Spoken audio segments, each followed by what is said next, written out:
అందరికీ వీర హనుమాన్ విజయోత్సవ శుభాకాంక్షలు. ఈరోజు దేశం మొత్తంలో రామనవమి జరిగిన 7 రోజులకి ఈ హనుమాన్ విజయోత్సవ సంబరాలు జరుపుకుంటాం. ఈరోజు ఈ విజయోత్సవ సంబరాల్లో భాగంగా దేశం మొత్తం అనేక యాత్రలు చేస్తుంటే ఈరోజు అదే యాత్రలో భాగంగా కర్మన్ ఘాట్ హనుమాన్ దేవస్థానం నుంచి తాడుబంద్ సికింద్రాబాద్ దాకా ఊరేగింపు జరుగుతుంది. ఆ ఊరేగింపు భాగంలోనే మనం ఇక్కడ కలుసుకునే భాగ్యం కలిగింది. ఇక్కడ ఉన్న విచ్చేసిన భక్తులందరికీ శుభాకాంక్షలు తెలియజేస్తూ అందరికీ విజ్ఞప్తి చేస్తున్నాం. రానున్న రోజుల్లో పెంచి ఉన్న ఉప్పుని మనం గమనించాలి. సో ఎందుకు విజయోత్సవ ర్యాలీ జరుపుకుంటారు? యాక్చువల్లీ ఈరోజు మనం చూడొచ్చు, ఢిల్లీలో జరిగిన సంఘటన. కరోనాని అబ్బాయి వాళ్ళ కుటుంబంలో ఒక చిన్న పాప హోలీ ఆడుతున్న సందర్భంలో తెలియక ఒక బెలూన్ పడేస్తే అమానుషంగా 20-25 మంది కలిపి ఒక భాగ్యుని చంపడం జరిగింది. ఈ రకంగా ఢిల్లీ లాంటి ప్రాంతంలోనే ఈ రకంగా సంఘటన జరిగితే భారతదేశంలో పోల్చిని లాంటి ప్రాంతాలలో ఎటువంటి సంఘటనలు గతంలో జరిగిన ఒకసారి మనం చూడాలి. ఈరోజు మనం చూడొచ్చు, గతంలో అనేక ప్రాంతాలు కనుమరుగే పోయే విధంగా ఎట్లా వివరించడం చూడొచ్చు. హిందువులు ఐక్యమతం కాకపోతే, హిందువులు మేల్కోకపోతే, హిందువులు సంఘటితం కాకపోతే రానున్న రోజులు అనేక గుంపులు సమాజంలో చెప్పలేకపోతాం. కాబట్టి గమనించాలి. ఇక్కడ ఉన్న హిందువులందరికీ మళ్ళొకసారి విజ్ఞప్తి చేస్తున్న, యాత్రలో పాల్గొనడమే కాకుండా హిందూ బంధువులకు ఎప్పుడు ఏ కష్టం వచ్చినా తోడు నిలబడే బాధ్యతలు మన బంధం ఉండాలని చెప్పి గమనిస్తూ అందరికీ జై శ్రీరామ్. जय श्री राम, జై శ్రీరామ్, जय बजरंग बली, జై బజరంగబలి, भारत माता की, भारत माता की, इनकलाब, इनकलाब। आज इस पावन पवित्र दिन श्री हनुमान जयंती के उपलक्ष्य में सारी ही तेलंगाना, सारी हिंदुस्तान की संगत को बहुत बहुत बधाई होए।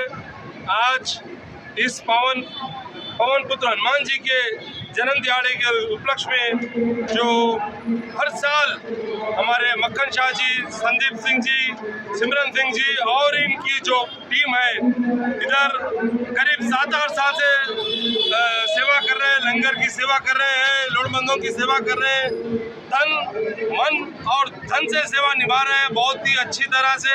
आज ये देख रहे हैं कितना पीसफुली एक लंगर चला रहे हैं, जो कि हर एक को मतलब हर चीज़ की सहूलत दे रहे हैं, पानी की सहूलत, खाने की सहूलत, उनको मतलब एक पीसफुली एक अच्छे तरीके से सेवा निभाई जा रही है।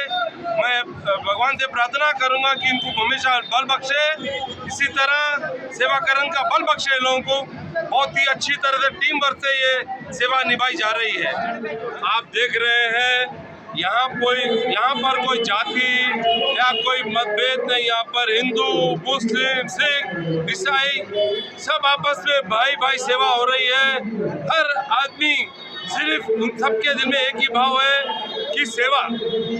आप पीछे देख सकते हैं हर मज़हब के हमारे सिंह भाई है, मुस्लिम भाई है, हिंदू भाई है, क्रिश्चियंस भाई है, हर जाति के लोग, सबका एक ही मतलब विकास, सबका एक ही, सबका साथ सबका विकास, इतने अच्छे ढंग से ये लोग निभा रहे हैं। और हमारे मैं फिर से बहुत बड़े बधाई के पात्र है हमारे मक्खन शाह जी, संदीप सिंह जी। అందరికీ వీర హనుమాన్ విజయోత్సవ శుభాకాంక్షలు. ఈరోజు దేశం మొత్తంలో రామనవమి జరిగిన 7 రోజులకి ఈ హనుమాన్ విజయోత్సవ సంబరాలు జరుపుకుంటాం. ఈరోజు ఈ విజయోత్సవ సంబరాల్లో భాగంగా దేశం మొత్తం అనేక యాత్రలు చేస్తుంటే ఈరోజు అదే యాత్రలో భాగంగా కర్మన్ ఘాట్ హనుమాన్ దేవస్థానం నుంచి తాడుబంద్ సికింద్రాబాద్ దాకా ఊరేగింపు జరుగుతుంది. ఆ ఊరేగింపు భాగంలోనే మనం ఇక్కడ కలుసుకునే భాగ్యం కలిగింది. ఇక్కడ ఉన్న విచ్చేసిన భక్తులందరికీ శుభాకాంక్షలు తెలియజేస్తూ అందరికీ విజ్ఞప్తి చేస్తున్నాం. రానున్న రోజుల్లో పెంచి ఉన్న ఉప్పుని మనం గమనించాలి. సో ఎందుకు విజయోత్సవ ర్యాలీ జరుపుకుంటారు? యాక్చువల్లీ ఈరోజు మనం చూడొచ్చు, ఢిల్లీలో జరిగిన సంఘటన.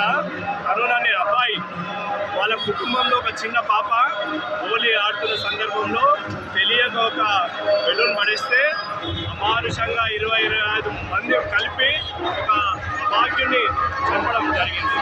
ఈ రకంగా ఢిల్లీ లాంటి ప్రాంతంలోనే ఈ రకంగా సంఘటన జరిగితే భారతదేశంలో పోల్చిని లాంటి ప్రాంతాలలో ఎటువంటి సంఘటనలు గతంలో జరిగిన ఒకసారి మనం చూడాలి.